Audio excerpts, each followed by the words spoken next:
Hi, I'm Kyle Sloan. This is my friend Damon Cornelia, and we're going to talk a little bit about some of the fundamental ideas behind all of the nage waza, all of the throwing techniques as we teach them here at Windsong Dojo. One of the problems that we run into when we're trying to address issues with throws is that we need a consistent benchmark to start with. If we don't have a consistent starting point, everything is incredibly random. So your foot position, your body position, hand position, everything becomes very randomized. So it's very difficult to try to troubleshoot what's going on with a throw. There's a very simple mechanism that we have here. I've got this laid out with some of the blue painter's tape. You can use duct tape. You can use a couple of rank belts that you happen to have laying around to fabricate this same idea. The concept is we have this X. And the idea is that the balls of my feet are on the X, the balls of Damon's feet are on the X. We've assumed a proper judo grip at shoulder height, and we're playing in erect posture. We're playing good stand-up judo at this point. Now, whenever I take a step back, you'll notice that Damon's foot, the ball of his foot, happens to land on that line. And when I take a step forward, the ball of my foot lands on that line right where Damon's foot was. And this is our natural form of locomotion back and forth as we're working on throwing ideas.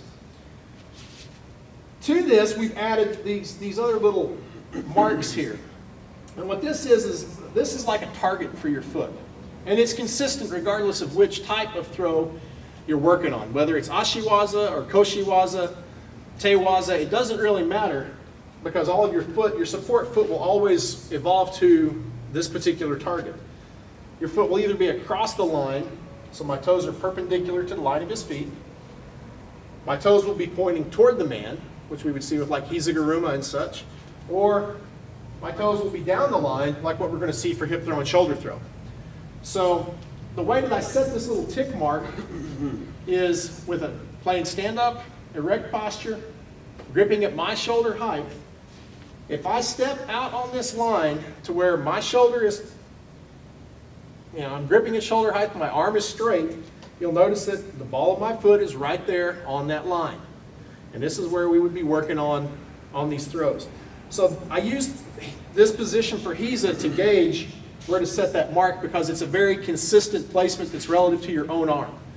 That way, if I'm working with, we've got some female players who are 5 foot tall, because they're able to grip at their shoulder height, we can set the tick mark where it needs to be for them.